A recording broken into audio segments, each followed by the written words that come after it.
આજ જઈએ અમે અમારી વાડીમાં. આ છે સકરિયાના વેલા, સકરિયા સોંપવા.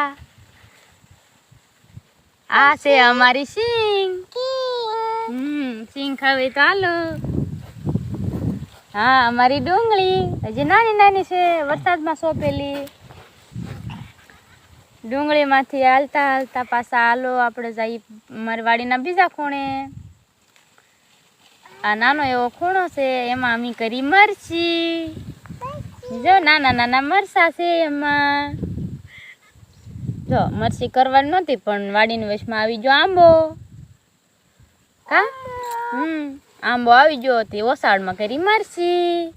જો મરચીમાં બદામ છે જરી. હા, પાછા એમ છું કે વેલા થોડા ઘટશે તે પાછું સકરિયાનું બિયારણ કર્યું. આ બીજા ખૂણે અમે કરેલ છે ભીંડો. આ કાદુમાં ભીંડો વીણવો તો પડે પણ વીણી નાખશું, હાલશે. હાલો તો જો અમારો ભીંડો.